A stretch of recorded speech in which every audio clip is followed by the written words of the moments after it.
Iran Israel યુદ્ધમાં સમુદ્રના મધ્યમાં ફરજ બજાવતા એક ભારતીય ઓફિસરનો જીવ ગયો. ઈરાકના બસરા નજીક મધ્યરાત્રિએ થયેલા ભયાનક હુમલામાં ભારતીય મર્ચન્ટ નેવીના અનુભવી એન્જિનિયર દેવનંદન પ્રસાદ સિંહે પોતાનો જીવ ગુમાવ્યો. 12 માર્ચની વહેલી સવારે લગભગ 2:30 વાગે તેમણે પત્નીને મોકલેલો અંતિમ સંદેશ હતો, અમારા જહાજમાં આગ લાગી ગઈ છે. અને આજે તેમના પરિવાર માટે એ સૌથી દુઃખદ યાદ બની ગઈ.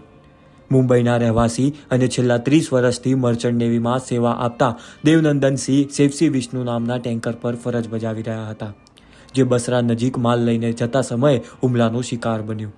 દેશપ્રેમ એટલો ગાઢ કે વિદેશી કંપનીઓની મોટી ઓફરો હોવા છતાં તેમણે હંમેશા ભારતીય તિરંગા હેઠળ જ કામ કરવાનો નિર્ણય લીધો હતો.